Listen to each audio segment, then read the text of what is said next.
Messieurs, dames, charmantes demoiselles, très heureux de vous retrouver dans le débrief du KF10. Aujourd'hui, on va donc analyser la deuxième demi-finale de cette Ligue des Champions qui a opposé le PSG à Manchester City. Un match assez contrasté parce que ça a été le jour et la nuit du côté des deux équipes. Chacune des deux équipes a eu particulièrement sa mi-temps où elle a été exceptionnelle et une autre mi-temps où elle a été assez inexistante. City a été totalement éteint sur la première période, assez méconnaissable, et puis sur la deuxième ils auraient été éblouissants, épatants, sincèrement. Le PSG aussi pareil, ils ont été rayonnants, mais sincèrement rayonnants, stupéfiants, de classe technique, de qualité technique, etc. Mais sur la deuxième période ils se sont un peu liquéfiés. On a vu une première période, excusez-moi, où ils ont été vraiment exceptionnels, mais exceptionnels à tout point de vue. Ils étaient pas loin de la perfection. Sincèrement, la manière de défendre, l'agressivité qu'ils mettaient, l'intensité dans l'utilisation du ballon, dans la gestion du ballon.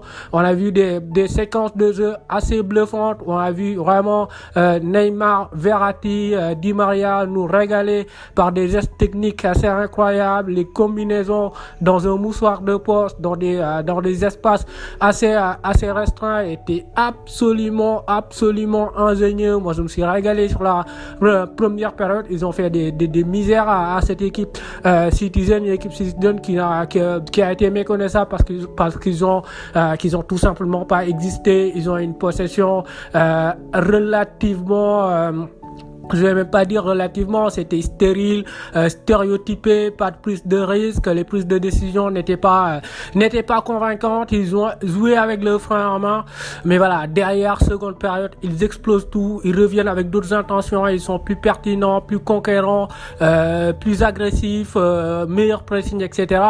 Mais on va un peu s'attarder sur la deuxième période d'abord du PSG qui a été honteuse, mais sincèrement, c'était une calamité. Ils sont même pas revenus des vestiaires parce qu'ils étaient d'une apathie, d'une léthargie, mais sincèrement incroyable. C'était d'une inertie incroyable. Ils se sont rabattus un peu sur les camps de Navas, voilà, très passifs. Ils n'arrivaient pas à récupérer un seul ballon, zéro agressivité. Les joueurs de City, ils prenaient le ballon tout le temps. Il y avait un joueur libre et tout le temps le joueur il avait la latitude, mais vraiment la faculté de recevoir le ballon, de lever la tête, de se coiffer, de lire son journal, etc., de faire tout ce qu'il voulait et puis de servir le coéquipier à côté. Sincèrement, c'était d'une manque d'agressivité sur la seconde période assez accablante. Quand ils ont récupéré le ballon, on avait l'impression que le plan de jeu c'était Mbappé, Inch'Allah.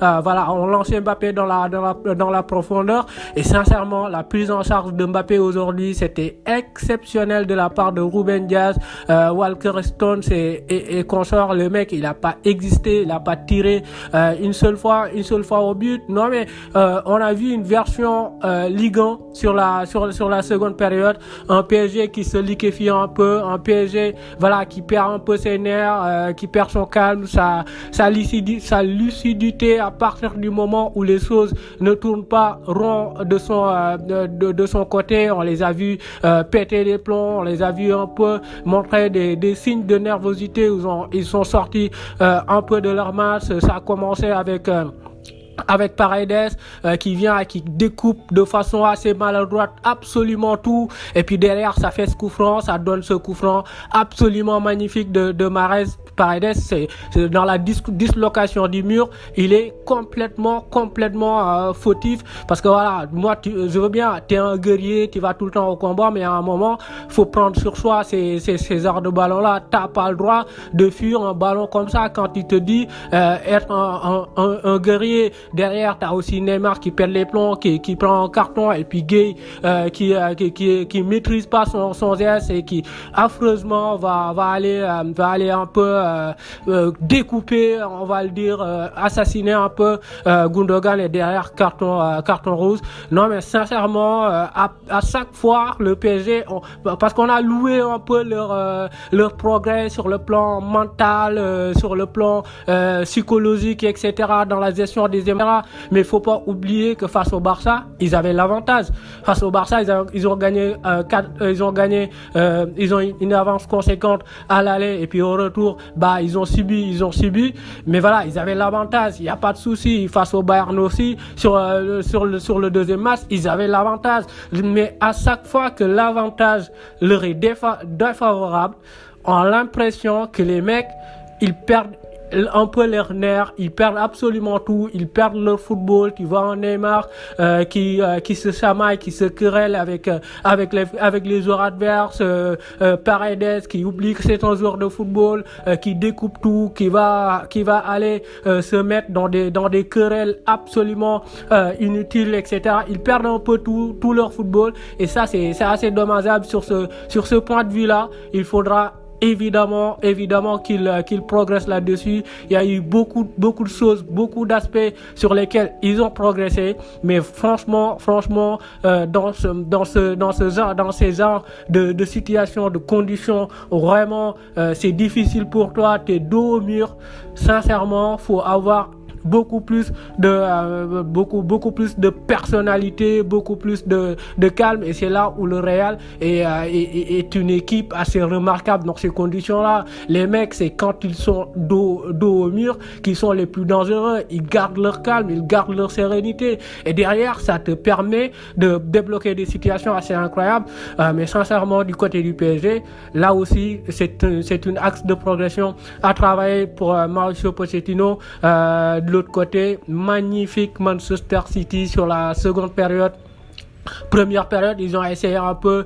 Moi, j'ai vu la première partie de saison de City, en fait. La première période de City, c'était la première partie de saison de City où vraiment c'était une équipe quelconque, une équipe lambda qui mettait pas de l'intensité, qui n'arrivait pas à avoir une bonne circulation du ballon, une bonne gestion du ballon, etc. Mais sur la seconde période, on a vu un City qui a été absolument rayonnant, époustouflant, parce que voilà, ils ont mis cette intensité, cette agressivité déjà pour aller presser très haut, aller étouffer un peu l'adversaire. Les Parisiens, ils ont été incroyablement gênés sur la seconde période. Ils avaient pas cette faculté pour ressortir proprement, et tous les ballons City les récupérait. Et City, en fait, quand ils sont comme ça, quand ils sont affamés de ballons comme ça, qui récupèrent les ballons assez haut, ils sont intenables, injouables, chose qu'ils n'ont pas fait sur la première période. Heureusement que sur la seconde période, les mecs, ils sont revenus avec d'autres intentions.